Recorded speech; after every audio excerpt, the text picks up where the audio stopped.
Os temperamentos, Cláudio Galeno. Apresentação. Cláudio Galeno foi o maior médico de seu tempo, a maior referência para os estudos de medicina durante toda a Idade Média até o Renascimento, e também uma grande influência para o pensamento moderno, lido até meados do século XIX. A época de seu nascimento, em 129 d.C., a cidade grega de Pérgamo era um grande polo cultural, e sua biblioteca perdia em tamanho apenas para a de Alexandria. O pai, Hélio Nicon, homem culto e insigne arquiteto, pôs o filho em contato com o estudo das letras e da filosofia, até que, em 145, teve um sonho com Asclépio, o deus da medicina, que ordenava que o filho estudasse essa arte. Aos 16 anos, Galeno inicia então sua formação no templo de Asclépio, junto aos seguidores de Hipócrates. Concluiu os estudos com estadas em Esmirna, Corinto e Alexandria, e retornou em 157 a Pérgamo, onde passou a trabalhar como médico da escola dos gladiadores. Foi em 162 que mudou-se para Roma, onde se tornou médico particular do imperador Marco Aurélio. Tanta gente acorria às suas conferências sobre medicina e higiene corporal que estas passaram a ser ministradas no teatro.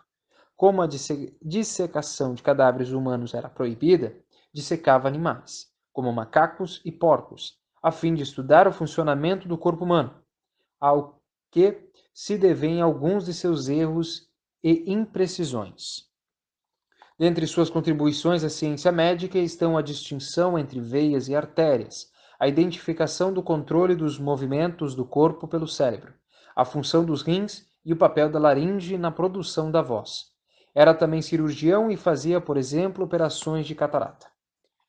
Toda a discussão moderna em torno do tema dos temperamentos humanos tem raiz na obra de Galeno, que transmitiu ao Ocidente as ideias de Hipócrates e de Empédocles. Este último, com os rudimentos de um raciocínio científico, transpôs a linguagem do mito, a teogonia e a cosmogonia, para uma descrição física do universo, segundo a qual todas as substâncias seriam compostas por 4 elementos básicos: a terra, o ar, o fogo e a água, que resultam, por sua vez, da combinação de 4 princípios: o frio, o quente, o seco e o úmido. Hipócrates, o pai da medicina, leu o corpo humano com esta chave, e daí resulta seu modelo dos 4 fluidos ou humores: o sangue, a fleuma, a bilis amarela e a bilis negra.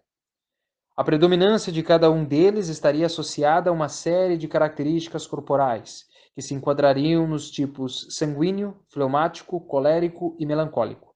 Segundo Hipócrates, e associando as características físicas às psicológicas, Galeno desenvolveu, especificadamente nesse tratado de temperamentos, que o leitor tem em mãos, a primeira tipologia dos temperamentos humanos, onde descreve 9, 4 primários, diretamente ligados à predominância de cada um dos 4 fluidos de Hipócrates, 4 secundários, que advêm do emparelhamento dos fluidos, e um último, temperado ou bem equilibrado, ideal, que resulta da mistura estável dos fluidos.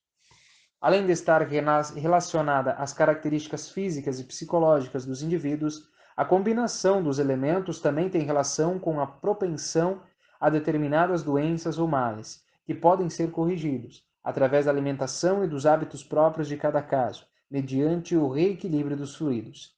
Pensamento semelhante pode ser identificado na medicina tradicional de muitas civilizações antigas, como a indiana e a chinesa. Para compreendermos as riquezas desse conhecimento do passado, do qual boa parte se perdeu, é preciso que tenhamos em mente os princípios, as crenças básicas nas quais se baseava o pensamento, por exemplo, de Galeno, e que não são os mesmos princípios do materialismo moderno cientificista, os quais muitas vezes operam em nós sem que nos demos conta.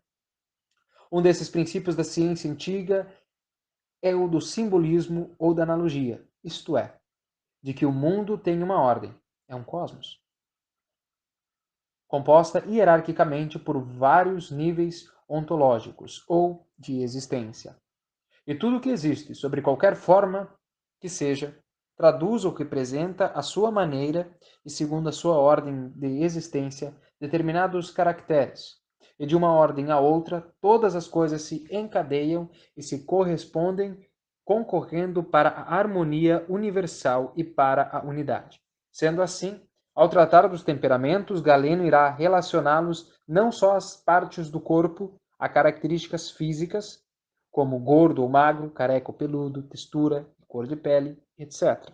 Exercícios físicos e dietas, mas também as estações do ano, as horas do dia, as idades da vida do homem, as várias espécies animais e vegetais, aos alimentos, metais, além, é claro, de associá-los às emoções, propensões, tendências no modo de enxergar as situações, de agir e de pensar.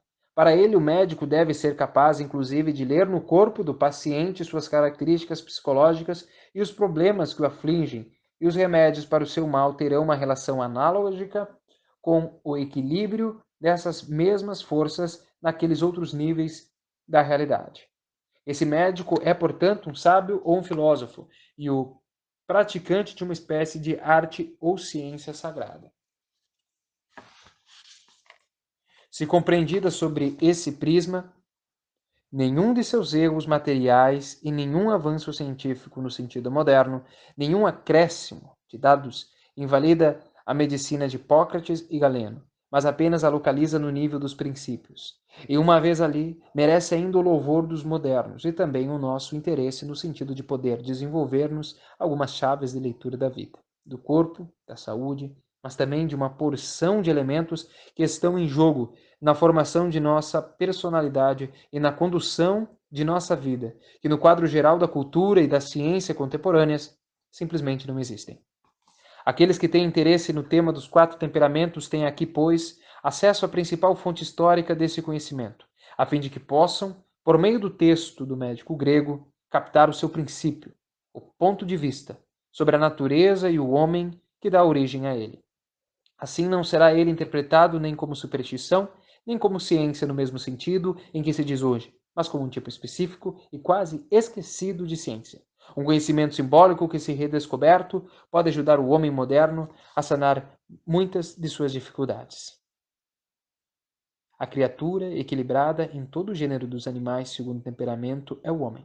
Examinemos qual seja o homem mais bem temperado ou equilibrado, para que, designando-o como norma e modelo, ao posto médio de toda a substância, ou melhor, de todos os homens e restantes animais, possamos, pela comparação com ele, avaliar todos os demais.